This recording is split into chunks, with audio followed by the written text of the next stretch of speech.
All right, as we get back into this, quick note, Diocletian's asking, what's the donation link? Is it just the currency exchange thing in the info? And the answer is yes, and that's, make sure you include, like, if you do plan to donate anything, guys, even if it's little, whether it's big, put a color. We can put it towards something fun.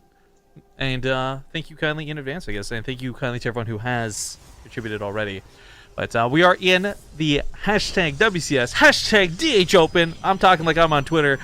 Qualifying match for this qualifier tournament. One of these two will go on to play in France, and we're going to determine which one here and now. On the bottom left side of the map is going to be the red Protoss. Don't know too much about him, but we're going to learn here as it is Cascades Strange. In the top right, as the blue Terran, it's Millennium's Dayshi. This will be kind of interesting because we really haven't seen great format of Dayshi. In fact, a couple of things he's played in with us, it kind of almost felt like he was on tilt for a majority of it. So I'm hoping here in the qualifying match, he's in a great mindset. I'm hoping we're going to see the best Dayshi we can. There was one time where he was, in my opinion, like the best European Terran. That didn't last too long, sadly, and hasn't been the case for a while. And I think Marine Lord really has taken that title. But Dayshi's still not a bad player. Like, there's no point in my career, or in his career, I don't think I would have ever labeled him as a bad player. Like, that's just not the case. So, that being said, not knowing how Strange plays, my question is, can Strange measure up to Dayshi and not the other way around? So not that it's important, but there is always funny, like, you know, you don't get to usually say that any pro gamer is ever going to be bad. Like, even if they're away from the game, when they come back, they have like a certain basis of skill. Some people I would argue that against, but okay, whatever. Go on. But the problem is that when everyone swapped over to Legacy of the Void, almost everyone was bad at a certain point. Like, I actually looked at some of the things that some of the other people were doing, and I was like, I could actually probably beat you right now because you don't know what's abusive. Yeah, like I could pylon rush you, and you would have no idea what to do. I don't want to bring shame to him because he's a good player, but State was a good example of this because State came into Legacy of the Void playing hard at the swarm tactics for like almost 3 weeks. It felt like he was just losing relentlessly, and it was disheartening to see like a player I really like, you know, stuck in that rut, and it's just like, you gotta adjust, man. So, not that it's important, it's been a long time since then. Like, everyone was all on board before BlizzCon, except for the, 16 people that were actually at BlizzCon, and then even they, like, to bring up Lowbow or anything, we're doing okay. So, but there's at one point. But Dayshi has certainly, like, come back strong, and as you said, I hope that he's in a good mindset, because that does seem to be, like, a bit of a problem. He's one of the, more vocal guys on Twitter talking about like the problems he experiences on ladder and whatnot. So to get this far though, and to go up against Strange, which I would not like, he's not bad. Obviously, he got to this point, but he's also not the other shoo-ins, I guess, for this qualifier. Is looking pretty good for Dayshi. Yeah, and my tweet was wrong. Thank you for calling me out on it, Twitter fam, because it is Dayshi versus Strange. Not happy. I had that pre-written up and I just edited the names, so. Corrected now. Thank you. So embarrassed, retweeted that too. I know, you retweet. You didn't even catch it. That's the embarrassing part. I had to have other people tweet at me. What good are you? I called out StarCraft 2's for Actually, I do. Credit goes that they did actually give us some credit after we mentioned it. So that's cool. That's awesome. But anyways, for this match, Daishi's actually going pretty heavy here on the bio early zombie group. Like, this is a late factory, all things considered. This is a fast as hell stem. This is going to do two things. So one, it's going to give him a lot of units to work with, well, in general, I suppose. But, it can be either used defensively or offensively. If this is going to be like a Blink Stalker all-in, which does happen sometimes, though not super common, then suddenly you have like a lot more units to work with as opposed to like 2 Widow Mines and a Medevac, right? But also offensively, like we've certainly seen some other Terrans just push out with the units that they have, basically, and try and get your Protoss off guard, one that doesn't have a pylon in the front or what have you. Especially someone as greedy as Strange right now, who's getting a Nexus and is only 1 pylon at the front. Well, that's, the funny thing is that SCV didn't get a lot of information, but it did see that there really wasn't a lot of pylons scattered about. There wasn't anything at the top of the ramp. So this sort of push may not have been a reaction to, but will work because of. Yeah, this is, it's going to wait for the medevacs, although oddly enough, he's not getting a reactor on A, the factory, but B, okay, there we go, finally on the other barracks. So that is a little bit interesting. I would have figured, as many medevacs as possible to start off with, because Now this looks very interesting. Such a late Liberator will certainly catch Strange off guard, like a late Banshee, you know? Like, you just like, okay, I figured there's no Liberators, it's 6 minutes into the game. But it will push off Daishi's Medivacs quite a bit. So, okay, there's a third CC. I was gonna say, this feels more and more like a very defensive Dayshi, you know? You got those, turrets up already, just in case the War Prism came in, or, you know, of course, DTs would also be covered with that single turret in each base. And just, you know, patrolling his Marines around. He really didn't want to die to something stupid. Yeah. Well, I guess for Strange, at least he's got the third base up and running, and this army supply of Dayshi hasn't really kicked in just yet, but it's the tech that I think matters a little bit more. Like, he's going to have both Sim and Combat Shields at such an early time. And I think the extra addition of the Combat Shields doesn't have the biggest impact here on the Adepts. Obviously, they still take 3 shots to kill the Marines without upgrades, you name it. But he did go for upgrades, and that's the important factor. Like, Strange was hoping to catch Dayshi with a bunch of naked Marines, shoot them with 2 shots, boom, they're dead. Oh, they're naked. Oh, no. Well, in space? Aren't they just, like, you know, dying? Okay, they're not naked. They don't have combat shields. Whatever. This might as well be naked. It's like a lady without stockings. Right? How dare you share your ankle? Ridiculous. Anyway. Shit, I actually forgot what was my point. Okay, so the Warp's gonna wait a while, and, you know, Dayshi is really not looking to be caught off guard by this. This is not surprising to me, though. I believe that when last time we cast Dayshi, he was also playing pretty safe. You know, and it's something that I feel like really came from those earlier days when Protoss were just about Adept all-ins and you had to play safe or you died. And some Terrans do still play scared against Protoss, but not so much scared as was defensive. Unfortunately, he does move out, and that does trigger Strange to go in. Triggered! That actually, okay, so that does bring him back home as well. I mean, this was, for Dayshi, that was the perfect time to move out. His tech was all finishing up, and he had to line this up perfectly, so +1 would have been finished by the time he got across the map.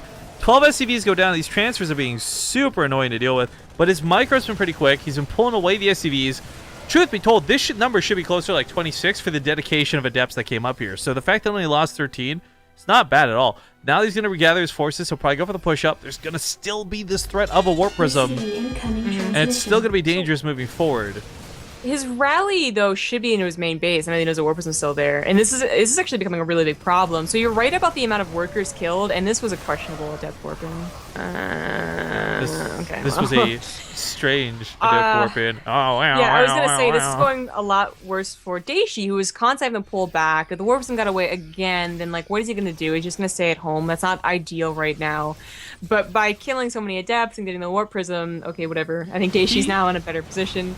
In fairness to Strange, though, despite throwing away a relentless amount of units, he still has a fairly large actual army back at home. This isn't going to be that classic case where Protoss is on 20 supply to the 60 of Terran. He's got 1-1. He's got even a couple of cannons coming down here and there. I mean, the problem is this is all, like, gateway tech units, right? Like, there's one immortal in this army. Yeah. It should be enough to deflect this first attack, though. But we do have Dayshi. Okay, he does. He's got observers. But Dayshi is going not for Liberators beyond this, which is what most Terrans are doing, but actually Ghosts. And I don't know about Strange taking the fight out in the open like this, but the force fields are pretty good. There's a lot of Marauders getting hit by that Immortal. The Adept are doing their job soaking a lot of damage, and actually does go pretty good. I'm wondering why I didn't target down that Sentry. That Guardian Shield reduced a lot of damage. There's so many units here that would otherwise be dead. Like, this Adept here would not have lived if it didn't have that extra 2 shielding. That's a good point. I guess just... I don't know, was trying to do something else in that micro, in that battle, but... Whoa!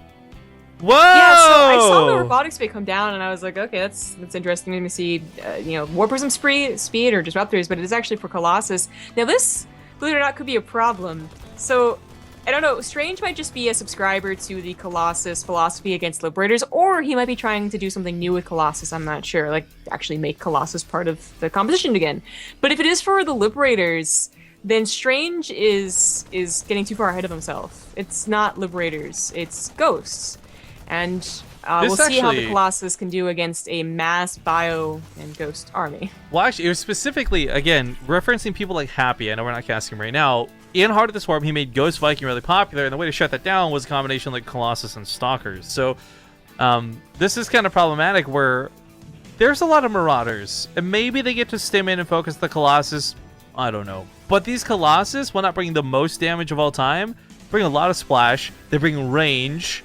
Like, this is not going to be an easy fight for Dayshi to take. He does have an upgrade lead, though, worth noting. Not by much, but he does have an upgrade lead. Oh, yeah. 2-2, 2-1. The problem with Colossus is that they had their damage reduced, though. So if you got a nice concave... Ooh, Tal'Darim Colossus. Ooh, fancy. If you get a nice concave and you have a good number of Marauders, that Colossus isn't doing as much damage as it used to. But the Colossus adding into a very hefty Adept army is still working out quite well for Strange. The splash damage on this Colossus, I mean, he took all the EMPs to the face. We saw his whole army pretty much lose all its shielding right away. Strange still took such a decisive fight, and a lot of that had to do with the splash damage from these Colossus. They might not have accrued a ton of kills on them, but they did a lot of damage. That much is for certain. Yeah. It was actually a questionable fight even without those Colossus. Like, a lot of the ground was alive. The Adepts have just... Yeah, I thought they were EMP'd, but they still lasted a very, very long time. So this is quite worrying now for Dayshi, who was pushed back with a good-sized army, now has to recover, kind of lick his wounds type of deal. He's going to try and do that with a nice big drop. Scans for an Observer first. Actually barely misses it, but I don't think the Observer saw the medevacs. No, I don't believe it did either. One of the things to note, though, for these Colossus... especially with the Liberator dynamic, we've talked about how they kind of indirectly counter them, and a lot of this has to do with the fact that you can't normally blink Stalkers under Liberators. If you do, everything melts. Colossus can actually take the Liberator hits, and they can kill the bio that would melt your units that are meant to kill the Liberators. If you're not going the direction of Tempest, Colossus can still help you work around it. But we'll talk more on that in the moment. These drops do need to be dealt with. The Colossus in the main. 2 medevacs! Oh, 3 medevacs die without unloading a single unit! Okay, well, you know, my stomach. One part you should have noted that the Phoenix is going to give them advance notice, so you should have expected like 1 mothership overcharge, but you know, also 1 part good pylon positioning and cannon positioning from Strange. So okay, that was bad for Dayshi. That's a lot of supply loss for nothing, and that sucks because that would have distracted Strange. Now he's not distracted. He warps in. It continues to advance forward. Stalkers aplenty. Liberators not positioned for this necessarily. They don't have Liberator range even. What am I pop? Oh, Dayshi, no, he's all clumped up too. I mean, the Vikings were kind of a cute choice, but Liberators are so much better in I think every way. Yeah, I guess the Vikings, they're gonna be, you know, they can micro around the Colossus just like the good old days, basically, and Liberators, I guess, there's always a small chance they'll get the splash on the Colossus, but they don't always. But it was a problem of just not having enough of anything. I really wish Vikings did get a little bit of splash or something. I don't know. Their damage always feels so meh. But all right, congratulations to Strange.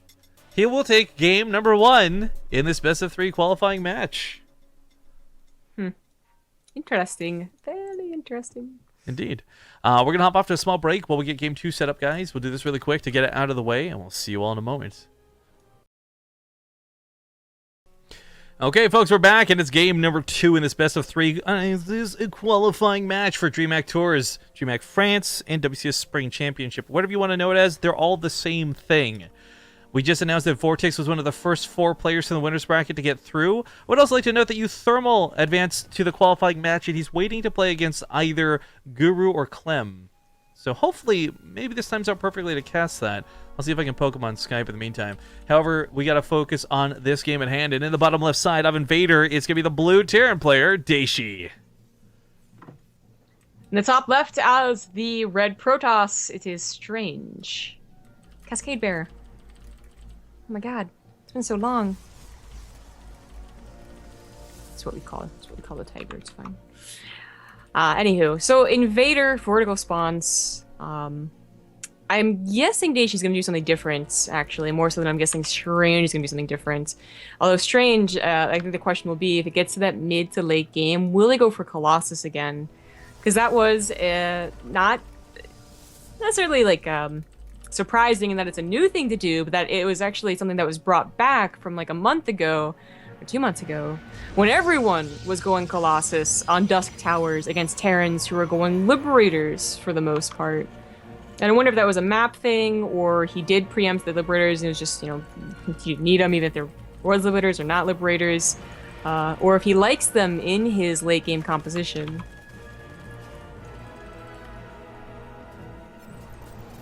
They said, I thought Dayshi would do something different, and he already is. Yeah. Sorry, I was missing. So Euthermal doesn't have an opponent yet, but also doesn't know if he has to wait or how this works. Obviously, for us, we would have loved to have cast every single matchup, but it's being handled differently because I guess we aren't the DreamHack stream, so I don't know if we can make him wait. And I wouldn't ask him to anyways if you really didn't want to.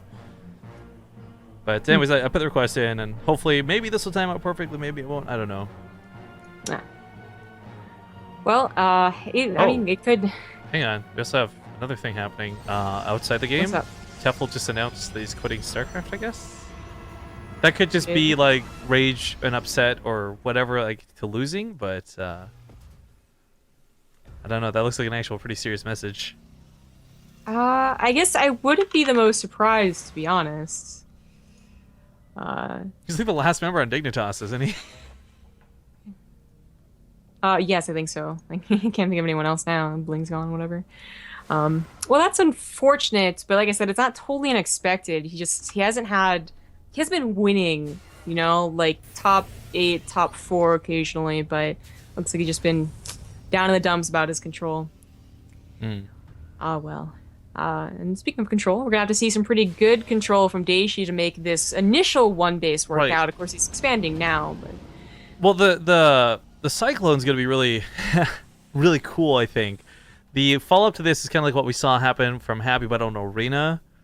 It's not with bunkers, obviously, and the idea is that you're not supposed to see the Cyclone coming. A Cyclone can 1v1 pretty much every unit early on. There's really nothing that can contest with it one-on-one, but if you bring a friend, then the Cyclone's not such a big threat.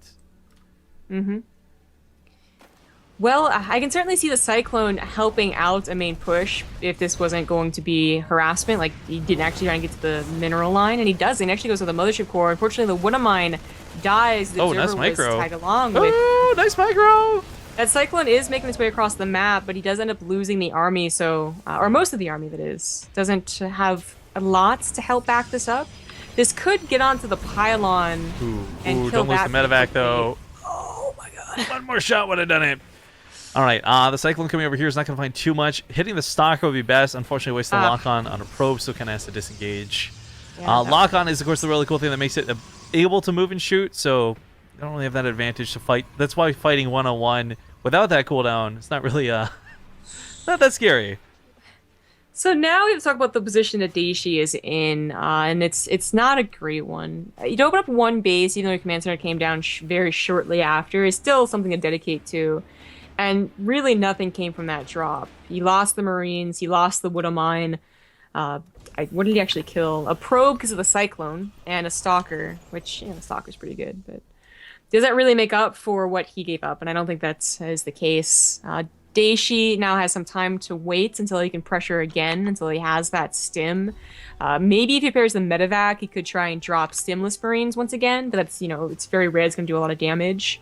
The Raven was a very interesting addition. Right, so let's talk about the two ways this interacts with what's going on. Like, the Seeker Missile is no longer... Like, it's not even an option, I feel. It just doesn't do the damage. It costs too much energy. It's not a great choice. The detection was kind of cool. I didn't realize the Observer was coming so close. But the point defense drone can nullify Stalker attacks. It can eat up a photon overcharge, but not for long. The point defense drones nowadays, they're gonna suck, if we're gonna be honest. So that leaves us with the other option, the auto turret, which has become a badass. So the same way a point defense drone will nullify attacks by completely removing them, an auto turret will soak them with its high priority. Okay, cool. But auto turrets also do a stupid amount of damage now. They condensed that, like, minute-and-a-half long damage that an auto turret could have done in the past to, like, 20 seconds now. In fact, no, how long is it exactly? It's 7 seconds. Excuse me. I'm way off. But the point of it is, these do an extraordinary amount of damage in such a short amount of time, so you can either ignore it and have it kill you, or you kill it.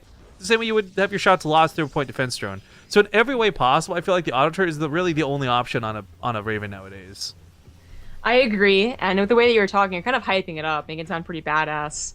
Fortunately for me, like, I've never been very much a fan of Ravens in general, even back when they were, like, the thing to do. So this is definitely some bias talking, but my biggest problem with Ravens has always been the control. Whenever we see one pop out and we're like, oh, it's going to be very interesting, and you do the whole thing about the auto turret, yeah, it just floats ahead and it dies. It actually got speed upgrade, right?